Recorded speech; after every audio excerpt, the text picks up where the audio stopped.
Madame, Monsieur, bonsoir, bienvenue dans ce journal. À la une de l'actualité ce soir, séance plénière ce mardi à l'Assemblée nationale. 5 projets de loi examinés et adoptés. On peut citer les lois portant statut des districts autonomes de Yamoussoukro et d'Abidjan, le projet de loi qui favorise la création de l'Ordre national des ingénieurs conseils, une disposition pour assurer un meilleur suivi dans le secteur du bâtiment et de la construction. 931 cadres supérieurs et intermédiaires de l'administration ivoirienne viennent d'achever un programme de formation en management, une politique de compétences et d'excellence mise en place par le gouvernement. La ministre d'État Anne Désiré Ouloto exhorte les diplômés à mettre en pratique les acquis pour un service public de qualité. Épervier 9 est lancé dans la commune de Yopougon, une opération pour lutter contre la criminalité sous toutes ses formes. Le ministre de l'Intérieur et de la Sécurité, Vagondo Diomandé, met en mission les forces de défense et de sécurité, 3200 agents déployés sur toute l'étendue du territoire national. La crise de l'habitat, la Guinée traverse cette situation avec un manque de 5 millions de logements. En réponse, l'État expérimente un programme de logements sociaux. C'était un opérateur immobilier ivoirien qui l'exécute. Le dossier EcoPlus à suivre. 5 projets de loi adoptés en plénière ce mardi à l'Assemblée nationale. La séance présidée par Adama Bictogo a examiné des projets de loi tels que le statut des districts autonomes de Yamoussoukro et d'Abidjan, la loi relative aux professions d'ingénieurs et ingénieurs conseils. On fait le point avec Moussa Konaté. L'Ordre national des ingénieurs et ingénieurs conseils a pour mission le suivi et contrôle dans le secteur du bâtiment et de la construction. Le projet de loi permettant la création de cette organisation professionnelle est adopté en plénière ce jour par les députés. Nous avons constaté ces dernières années beaucoup d'effondrements d'immeubles. Et donc aujourd'hui, avec l'adoption de cette loi, l'État a les instruments pour mettre de l'ordre au niveau de ce corps de métier. Autre texte également examiné et adopté. Il s'agit du projet de loi relatif à la protection des emblèmes de la Croix-Rouge, du Croissant Rouge et du Cristal Rouge.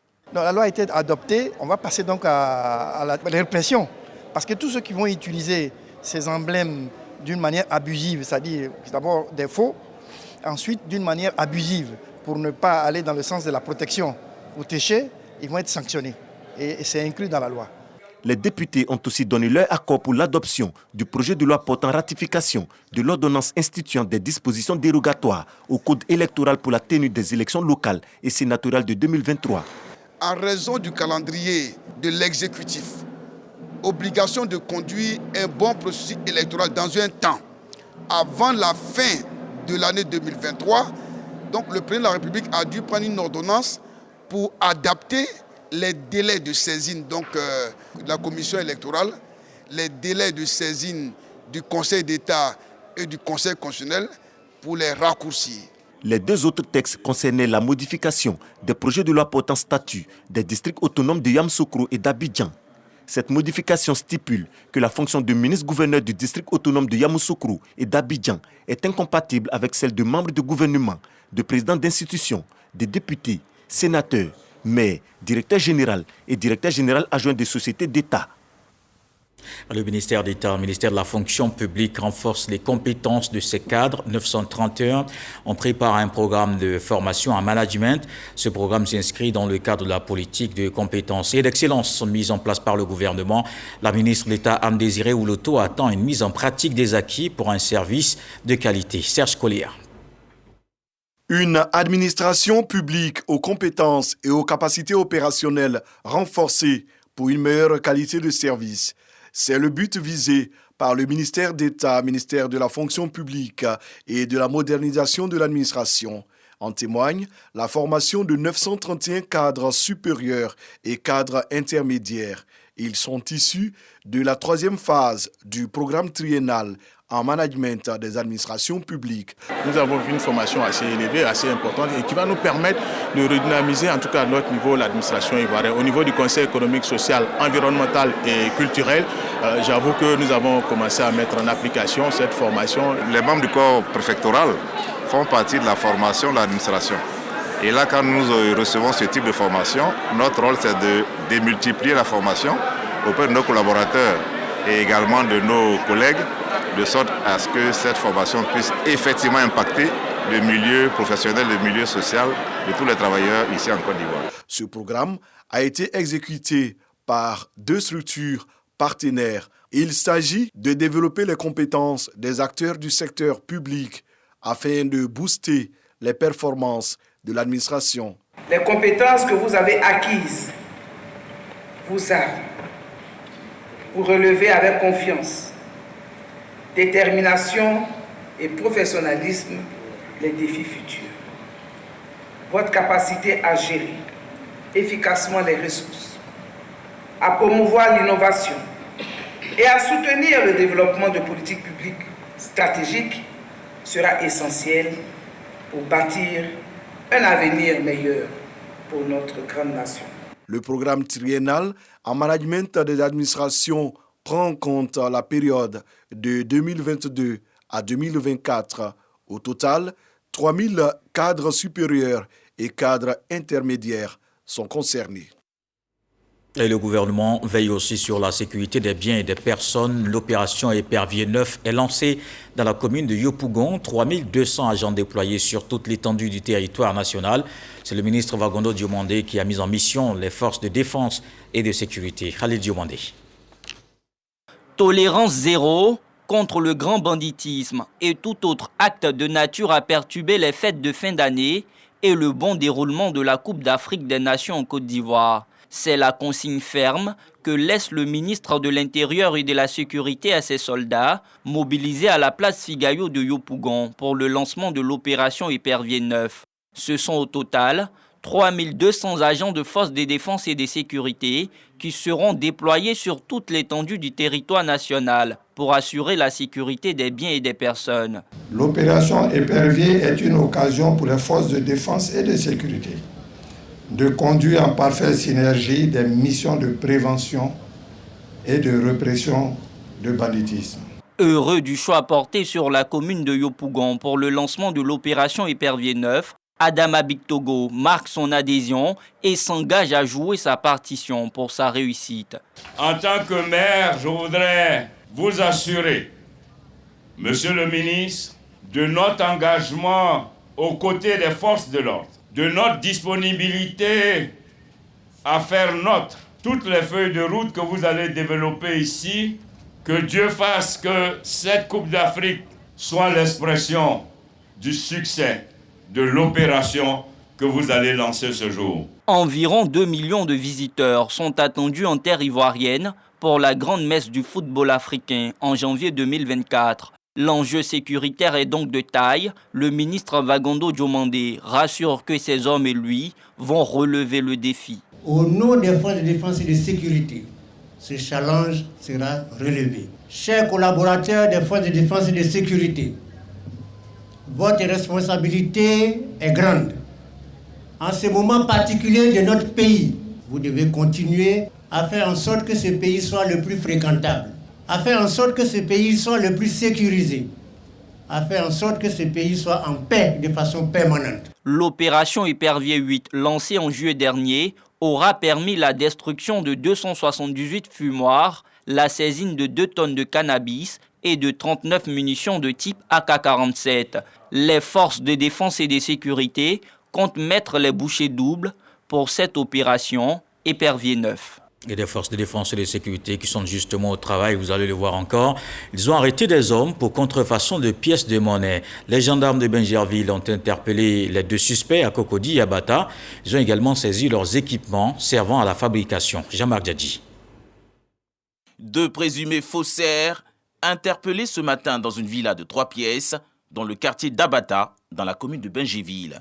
Ils sont suspectés de fabriquer et de faciliter la circulation de fausses pièces de monnaie dans les commerces. Ces 2 ressortissants chinois ont été mis aux arrêts après filature des éléments de la première région de gendarmerie, appuyés par l'escadron et la brigade de gendarmerie de Bingerville.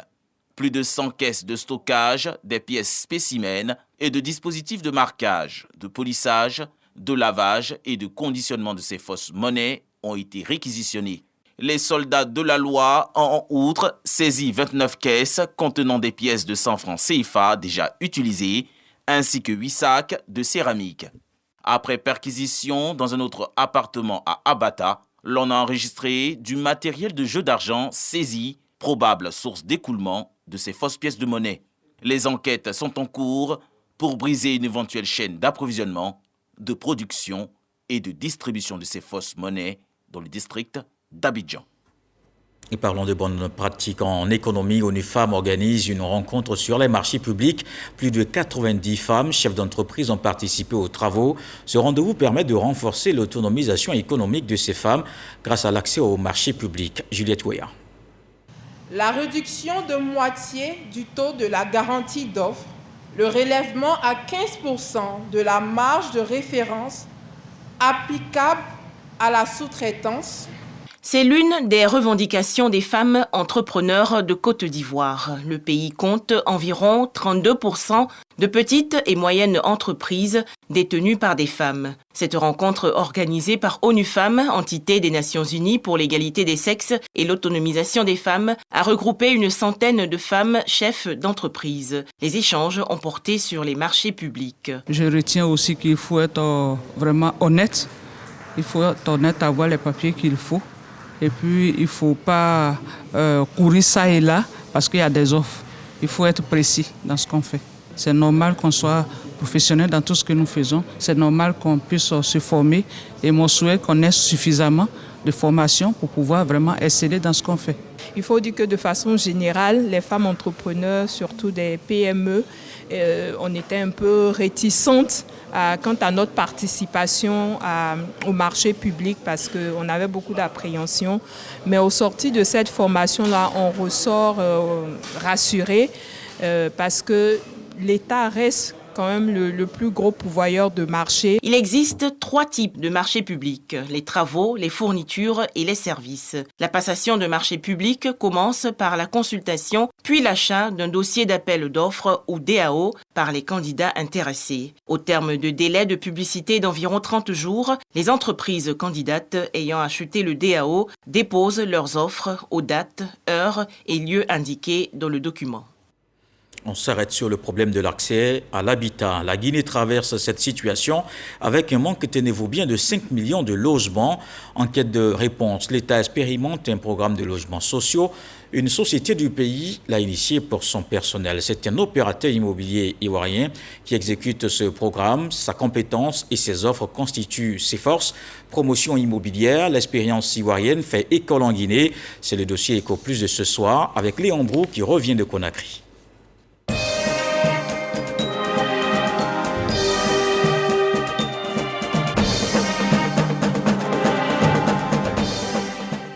Le programme des logements sociaux est financé à travers un partenariat tripartite, société demandeurs, banque, entrepreneurs. Cet opérateur économique, le voici, Tony, un Ivoirien détenteur de la première société immobilière légalement constituée de Guinée. Il a été désigné par appel d'offres international et pour Tony, l'expertise ivoirienne de promotion immobilière fait école en Guinée. J'ai tout appris en Côte d'Ivoire. Tout ce que je sais faire aujourd'hui, je tiens la Côte d'Ivoire. C'est ma patrie, c'est là-bas que j'ai tout appris. Et si Dieu me fait grâce aujourd'hui, c'est par rapport à la Côte d'Ivoire. Je veux conquérir les 15 millions d'habitants de la Guinée. L'objectif, c'est d'être le numéro 1 en Guinée et sorti de la Guinée. L'ambition de Tony de contribuer au développement de son pays d'accueil s'accompagne d'offres d'emploi. 675 directs et permanents dans le cadre du programme des 2400 logements sociaux. L'opérateur économique ivoirien emploie déjà 100 salariés, 15 ressortissants de la sous-région et 85 Guinéens. J'ai un salaire. Donc avant, là où j'étais, je n'avais pas de contrat. Mais avec un contrat, j'ai toutes les assurances qu'il me faut pour travailler et pour survivre. Si tu mets de l'argent devant pour avoir un travail, il sera difficile pour toi de sortir. D'abord, c'est une expérience de sortir et venir et encaisser aussi un peu des coûts. À ses employés, le conseil de Tony est unique. L'Eldorado, ce n'est pas toujours au-delà de la Méditerranée, mais bien sûr sur place en Afrique. Il suffit d'un projet, d'une ambition et la tête sur les épaules. Symphonia, banlieue de Conakry. Comme à Sangaredi, Doubrika ou Kamsar, des ouvriers à la tâche. C'est ainsi depuis le lancement du programme des logements sociaux dédiés aux travailleurs de la plus importante société minière de Guinée. 2400 maisons basses et duplex de 3, 4 ou 5 pièces à bâtir sur 10 ans. un réel espoir d'être propriétaire d'un toit. On a traversé beaucoup de difficultés. Je pense qu'aujourd'hui, toutes ces difficultés, on les a enterrées. En accordant à nos travailleurs ce projet d'habitation, vous avez bien compris l'importance capitale que revêt un foyer stable et sécurisé, car ces logements sociaux apporteront une sécurité résidentielle et assureront une meilleure qualité de vie aux travailleurs et leurs familles.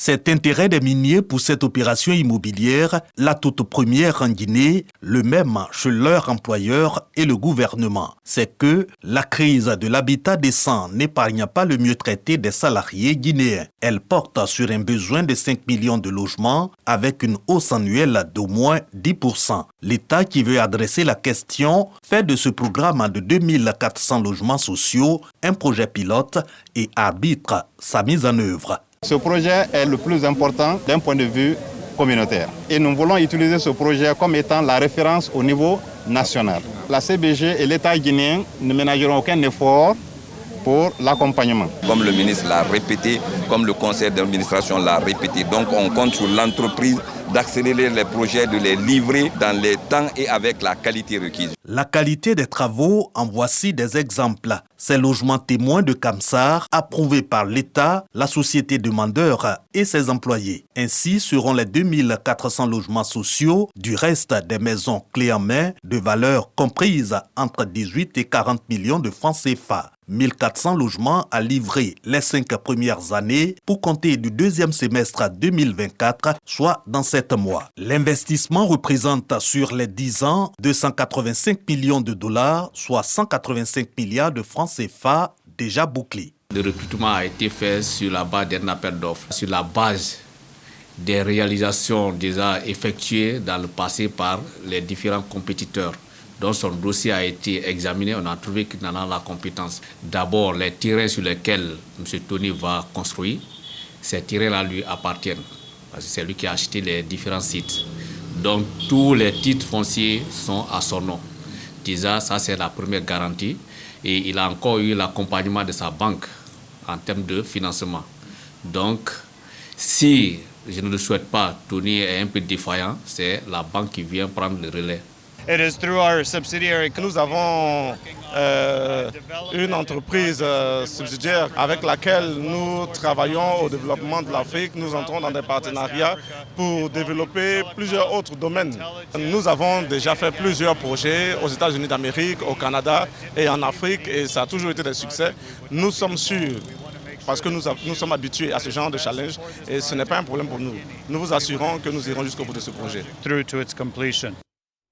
Le dossier Éco Plus de ce soir, promotion immobilière, l'expérience ivoirienne qui fait école en Guinée. Parlons maintenant dans le monde agricole. Les exportateurs de noix de cajou veulent contribuer à booster la transformation. Le pays produit 1,2 million de tonnes avec 25% de taux de transformation.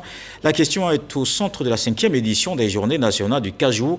L'événement se tient du 14 au 16 février 2024. Les acteurs vont parler de la durabilité de la filière NACAD. Léon Brou.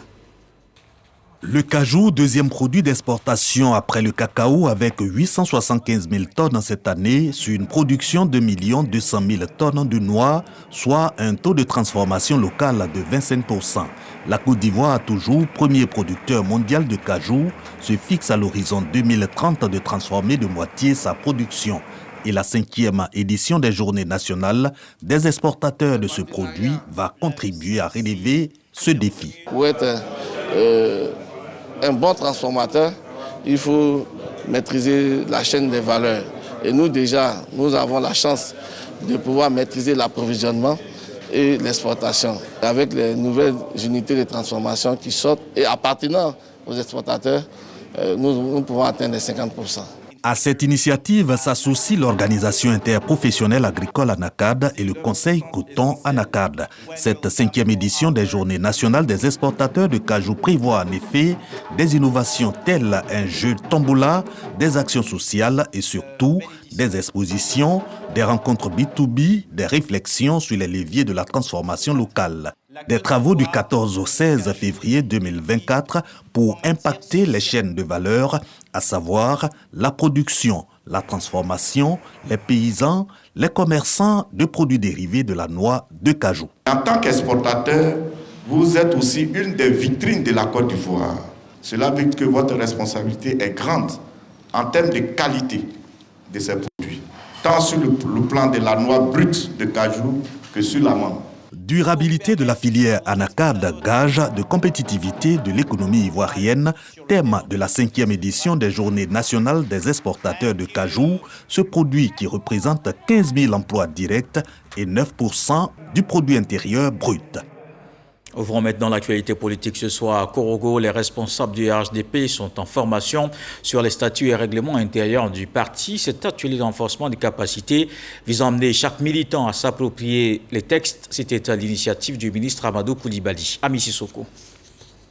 Le RHDP, un parti organisé et discipliné pour relever les défis de 2025. Cette ambition affichée par le parti au pouvoir passe par la formation des structures de base selon ses responsables.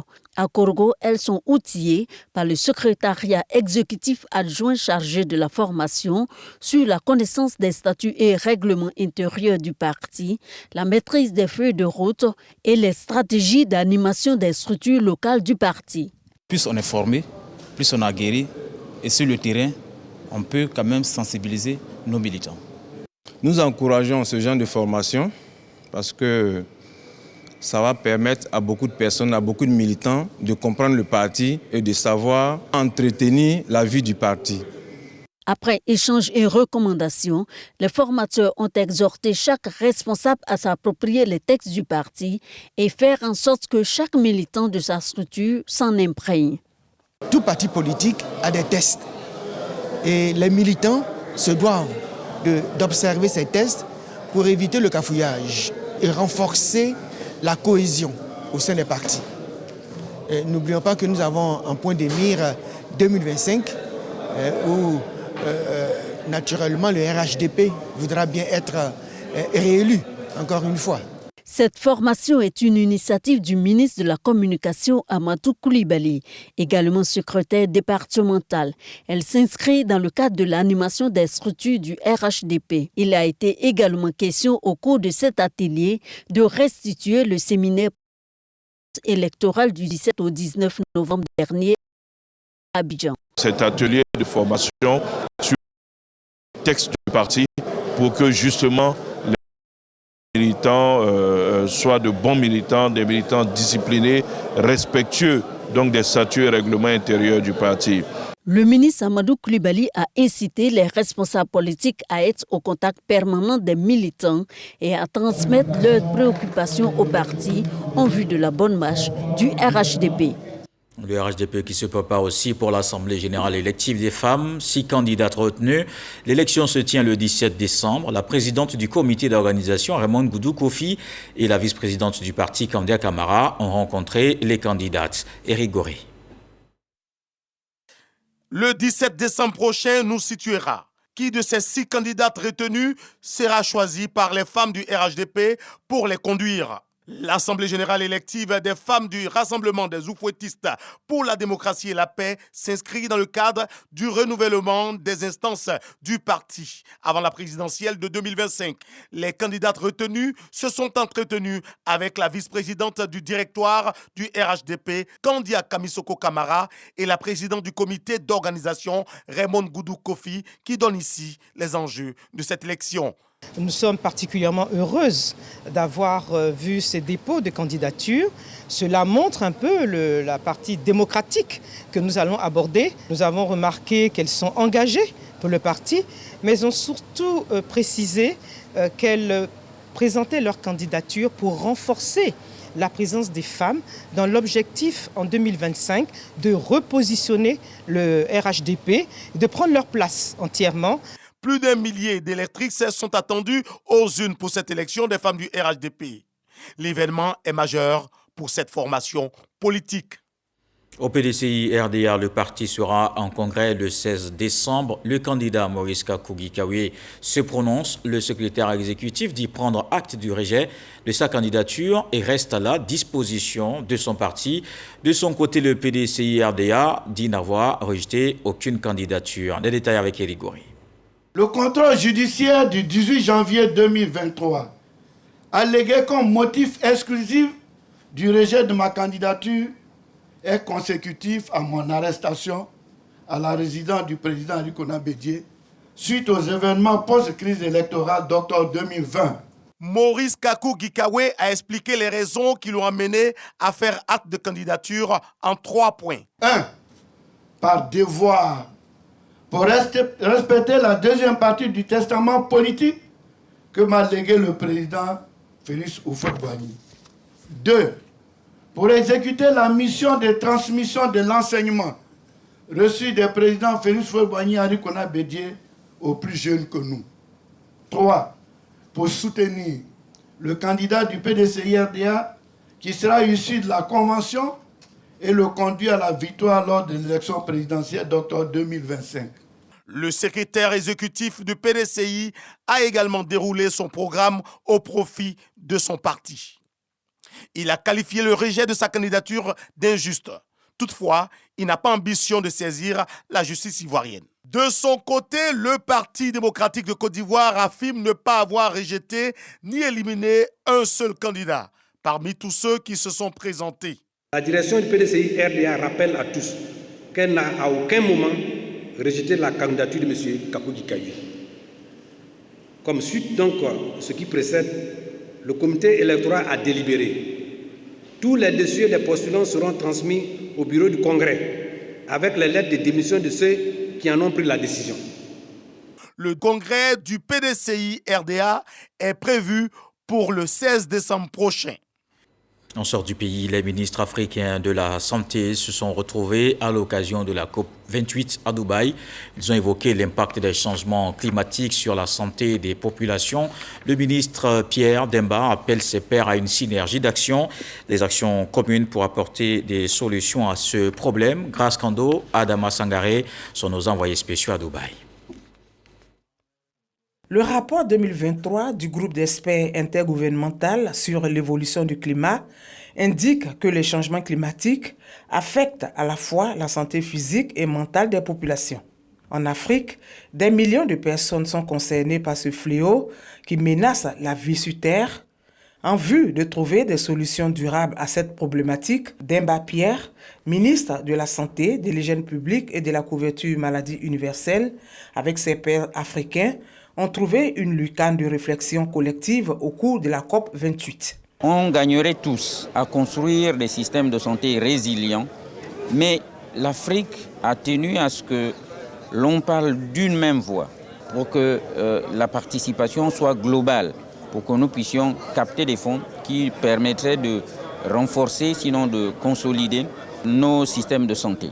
Donc ce que nous avons convenu ici, c'est que nous devons travailler ensemble, tous les ministres africains, parler d'une même voix pour qu'auprès des partenaires, dont les partenaires qui financent l'environnement, nous puissions avoir les ressources nécessaires, mais surtout renforcer notre système sanitaire, puisqu'il y a de nouvelles maladies qui naissent du fait du changement climatique auxquelles il faut faire face, telles que le paludisme, la dengue, etc. Mais également donc, renforcer la recherche et la formation au niveau des institutions pour pouvoir être promptes à réagir lorsqu'il y a des maladies qui interviennent dans nos pays. Après cette rencontre, les ministres africains de la Santé envisagent de se retrouver de façon périodique pour partager leurs expériences respectives. Dans le reste de l'actualité, en France, le projet de loi immigration rejeté à l'Assemblée nationale, mais le gouvernement va convoquer au plus vite une commission mixte paritaire. L'exécutif veut obtenir des députés et sénateurs un compromis. C'est ce qu'a annoncé le porte-parole du gouvernement, Olivier Véran. Cette loi sera considérée comme conclusive si les 14 élus qui la composent parviennent à se mettre d'accord.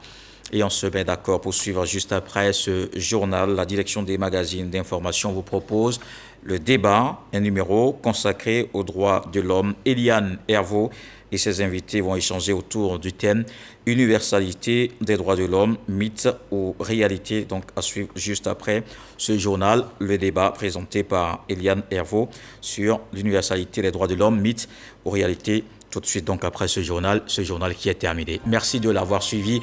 Retour de l'actualité 23h. Ce soir, le sage nous apprend que les oiseaux qui volent haut battent moins les ailes. Dieu le voulant, on se retrouve demain.